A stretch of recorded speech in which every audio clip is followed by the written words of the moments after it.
ये सीधा मुद्दे पर आते हैं। आज के इस एनालिसिस में हम बात करने वाले हैं एक ऐसी प्रॉब्लम की जिसने कभी ना कभी हर बैकएंड डेवलपर को परेशान किया है। वो है स्लो डेटाबेस ऑपरेशंस। कैसे हम एक सुस्त डेटाबेस को एक हाई परफॉर्मेंस स्केलेबल सिस्टम में बदल सकते हैं। क्योंकि सच कहूं तो जब डेटाबेस धीमा होता है ना, तो पूरा का पूरा सिस्टम रेंगने लगता है। लेकिन फिक्र मत कीजिए, सही तकनीकों के साथ हम इस अड़चन को हमेशा के लिए दूर कर सकते हैं।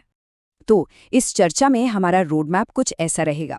सबसे पहले डेटाबेस की स्पीड की असली समस्या, फिर हम देखेंगे इंडेक्सिंग यानी सर्च के शॉर्टकट्स, उसके बाद क्वेरी ऑप्टिमाइजेशन की कुछ बेहतरीन तकनीकें, फिर बल्क ऑपरेशंस और मेंटेनेंस, और आखिर में इन सब के सबसे ज़रूरी ऑप्टिमाइजेशन टेकअवेज।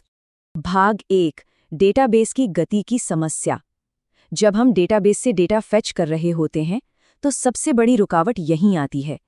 जैसे जैसे डेटा का साइज बढ़ता है, बिना ऑप्टिमाइज की गई क्वेरीज पूरे सर्वर का दम निकाल देती हैं और सिस्टम का रिस्पॉन्स टाइम बहुत ज़्यादा बढ़ जाता है। ठीक है, आइए इसमें गहराई से उतरते हैं। इस स्पीड वाली प्रॉब्लम का सबसे पक्का इलाज है इंडेक्स। इसे बस एक सर्च शॉर्टकट की तरह मान लीजिए। इमेजिन करिए कि आपके पास 1000 पन्नों की किताब है और आपको एक खास टॉपिक ढूंढना है। अगर किताब में इंडेक्स नहीं है तो क्या होगा? आपको एक एक पन्ना पलटना पड़ेगा, लेकिन इंडेक्स के साथ आप सीधे उस पेज पर पहुंच जाते हैं। डेटाबेस का इंडेक्स भी बिल्कुल यही मैजिक करता है। अब जरा इस डिफरेंस को देखिए। बाईं तरफ बिना इंडेक्स के एसक्यूएलाइट को फुल टेबल स्कैन करना पड़ता है, मतलब वो डेटाबेस की हर एक रो को चेक कर रहा है। ये प्रोसेस बहुत ही ज्यादा स्लो और थकाऊ है। लेकिन दाईं तरफ देखिए, एक सही इंडेक्स के साथ डेटाबेस बिना टाइम वेस्ट किए सीधे उस रो पर जंप कर जाता है जिसकी हमें तलाश है। ये जो सीधा जंप है ना, यही हमारे परफॉर्मेंस में असली जान फूंकता है। भाग 2, इंडेक्सिंग सर्च शॉर्टकट। अब जब हम समझ गए हैं कि इंडेक्स क्या भला है, तो चलिए देखते हैं कि एसक्यूएलाइट में इन शॉर्टकट्स को आखिर सही तरीके से अप्लाई कैसे किया जाए। क्योंकि ध्यान रखिए, सिर्फ इंडेक्स बना देना ही काफ़ी नहीं है, उन्हें सही जगह पर लगाना सबसे ज़्यादा ज़रूरी है। इसका एक सीधा सा रूल है, उन कॉलम्स पर इंडेक्स लगाइए जिन्हें बार बार क्वेरी किया जाता है, खासकर वो कॉलम्स जो वेयर क्लॉज, जॉइन की शर्तों या ऑर्डर बाय स्टेटमेंट्स में यूज होते हैं। जैसे अगर कोई यूजर स्टेबल है तो ईमेल आईडी पर इंडेक्स लगाना एक बहुत ही स्मार्ट मूव है। और हाँ, अगर आपकी क्वेरी में एक साथ कई शर्तें लग रही हैं तो अलग अलग इंडेक्स बनाने के बजाय कंपोजिट इंडेक्स का यूज कीजिए। ये एक साथ कई कॉलम्स को कवर कर लेता है। अब यहाँ एक बहुत ही दिलचस्प सवाल आता है, क्या किसी डेटाबेस में बहुत ज़्यादा इंडेक्स हो सकते हैं? मतलब अगर हम हर चीज़ पर इंडेक्स लगा दें तो क्या हमारा सिस्टम रॉकेट बन जाएगा? ये एक ऐसा सवाल है जो अक्सर बड़े बड़े डेटाबेस इंजीनियर्स को भी सोचने पर मजबूर कर देता है और हमें एक बहुत ही ज़रूरी चेतावनी की तरफ ले जाता है। और इस सवाल का जवाब है हाँ, बिल्कुल हो सकते हैं, और इसे हम ओवर इंडेक्सिंग कहते हैं। ये सुनने में थोड़ा अजीब लग सकता है, लेकिन बहुत सारे इंडेक्स होना आपके सिस्टम को तेज नहीं बल्कि असल में धीमा कर देता है। क्यों?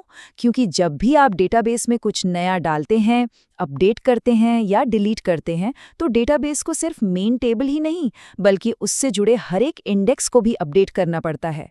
तो इंडेक्स हमेशा सोच समझकर और एक सही बैलेंस के साथ बनाने चाहिए। भाग 3, क्वेरी ऑप्टिमाइजेशन तकनीकें। चलिए, इंडेक्सिंग को समझ लिया, अब बात करते हैं सीधा डेटाबेस से बातचीत करने की, यानी हमारी क्वेरीज की। आपके इंडेक्स चाहे कितने भी शानदार क्यों न हो, अगर आपकी क्वेरी ही सही तरीके से नहीं लिखी गई है तो सिस्टम कभी भी अपनी फुल स्पीड में नहीं दौड़ पाएगा। तो हम डेटाबेस के दिमाग को कैसे पढ़ें? इसके लिए एक बहुत ही कमाल का टूल है, एक्सप्लेन क्वेरी प्लान कमांड। बस अपनी किसी भी क्वेरी के आगे इसे लगा दीजिए और एसक्यूएलाइट आपको पूरा प्लान बता देगा कि वो इस क्वेरी को रन कैसे करने वाला है। इससे आप तुरंत पकड़ सकते हैं कि कहीं डेटाबेस फुल टेबल स्कैन तो नहीं कर रहा या कोई ऐसा इंडेक्स तो नहीं है जिसे ऐड करने से काम चुटकियों में हो जाए। ये लिटरली डेटाबेस के अंदर झांकने जैसा है।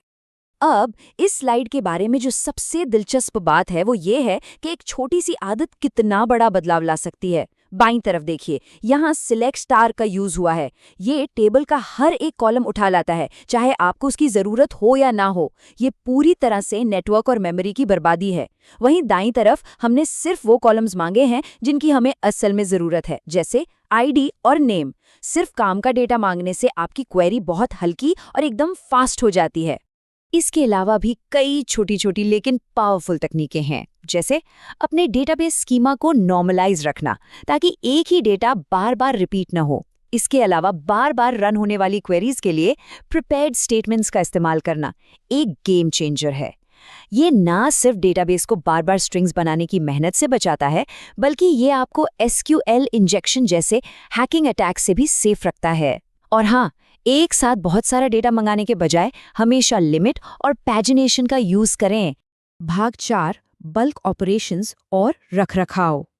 अब रोजमर्रा की क्वेरीज से थोड़ा आगे बढ़ते हैं। कभी कभी हमें डेटाबेस में बहुत सारा डेटा एक साथ डालना होता है, और जैसे हम अपनी कार की रेगुलर सर्विसिंग करवाते हैं ना, वैसे ही हमारे डेटाबेस को भी मेंटेनेंस की बहुत ज़रूरत होती है। और ये बहुत ही शानदार ढंग से दर्शाता है कि ट्रांजैक्शंस डेटाबेस की दुनिया में कितने पावरफुल होते हैं। अगर आपको हजारों रिकॉर्ड्स डेटाबेस में डालने हैं और आप ट्रांजैक्शन का यूज नहीं कर रहे हैं, तो एसक्यूएल हर एक इंसर्ट के लिए डिस्क पर अलग से कमिट करता है।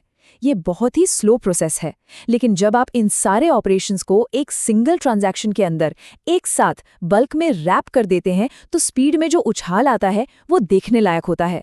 जो हजारों इंसर्ट्स पहले मिनटों में हो रहे थे, वो बस कुछ सेकंड्स में पूरे हो जाते हैं।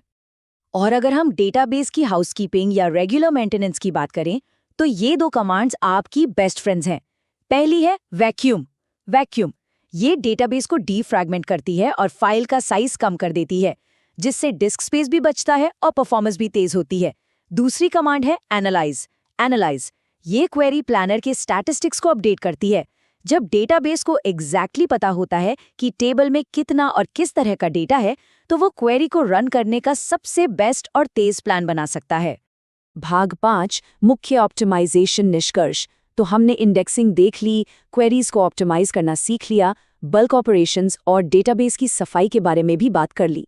अब टाइम आ गया है कि इन सभी चीज़ों को एक साथ जोड़कर देखें कि बैकएंड सिस्टम्स के लिए हमारे असली टेकअवेज क्या हैं। तो यहाँ सबसे क्रूशियल पॉइंट ये है कि एसक्यूएल या किसी भी डेटाबेस को फास्ट बनाने का कोई एक जादुई बटन नहीं होता। ये असल में एक बहुत ही सटीक फॉर्मूला है। स्मार्ट इंडेक्सिंग, उसके साथ एकदम क्रिस्प और एफिशिएंट क्वेरीज और डिस्क पर होने वाले फालतू काम को कम करना। जब आप ये तीनों चीजें मिला देते हैं, तब जाकर बनता है एक हाई परफॉर्मेंस और स्केलेबल सिस्टम जो भारी ट्रैफिक और बड़े डेटा को भी मक्खन की तरह हैंडल कर सकता है। अब खत्म करने से पहले मैं आपके लिए एक सवाल छोड़ना चाहता हूँ। जरा सोचिए, दुनिया भर में चल रही अनगिनत एप्लीकेशंस में इस वक्त ऐसी कौन सी छिपी हुई रुकावटें होंगी जो सिस्टम्स को धीमा कर रही हैं। कहीं आपके खुद के कोडबेस में तो कोई फुल टेबल स्कैन नहीं छिपा है जो बस एक छोटे से इंडेक्स का इंतजार कर रहा हो। इन ट्यूनिंग तकनीकों को आजमाइए और देखिए कि आपके कोडबेस के भीतर कितनी शानदार स्पीड छिपी है। आज के इस एनालिसिस में बस इतना ही।